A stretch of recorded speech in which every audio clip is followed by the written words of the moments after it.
Hello again. During Tuesday, snow showers have moved in thick and fast across northern parts of Britain, but there'll be an escalation in those snow showers across Northern Ireland and southern Scotland during Tuesday evening. Heavy, frequent and prolonged snow showers moving across these areas, particularly during the Tuesday rush hour, likely to bring significant disruption. 5 to 10 centimetres building up at lower levels, as much as 25 centimetres over the hills. Now, those snow showers will be accompanied by gusty winds. That could lead to drifting and even blizzards over the hills. And we're likely to see frequent bolts of lightning as well as hail.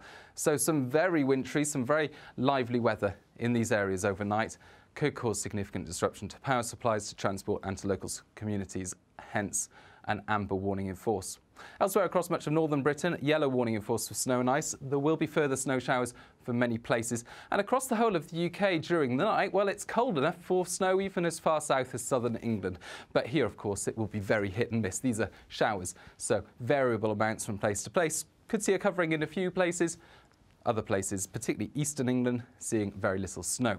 But the snow will continue to pile up across northern areas in particular, and with temperatures overnight close to freezing, wherever we see showers come and go, there is always the risk of some slippery surfaces to start off Wednesday.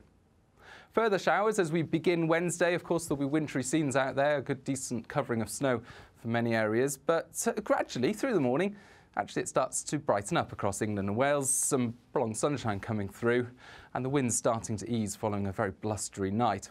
The showers continuing across Scotland, the far north of England and Northern Ireland. Rain and sleet near the coast, snow inland. But the winds, perhaps not quite as strong on Wednesday afternoon. It's not going to feel quite as raw out there. It's only a temporary improvement, though, at the end of Wednesday because the next low pressure comes along.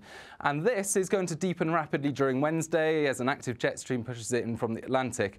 A lot of uncertainty at the moment in terms of the exact depth and track that low will take across the UK. And that will make a big difference in terms of the impacts it will bring. Now, to the south of the low, it's likely that we'll see the strongest winds within 100 miles or so of the low pressure centre.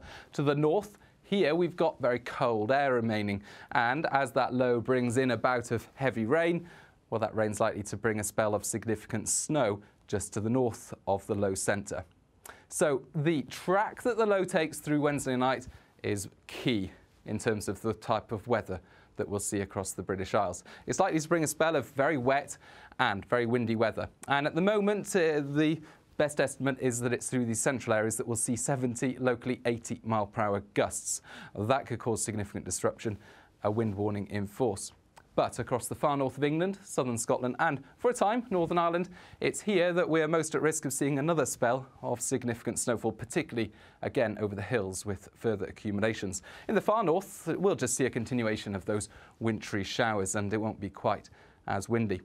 Now, during Thursday, the low pressure moves away, but we'll still see very strong winds, particularly in the east of the country. And then we're back to northwesterlies, cold winds and further wintry showers. And again, it's northern and western areas that will bear the brunt of those showers, further accumulating snow over the hills. Eastern areas, once we clear that low, seeing some sunshine emerge.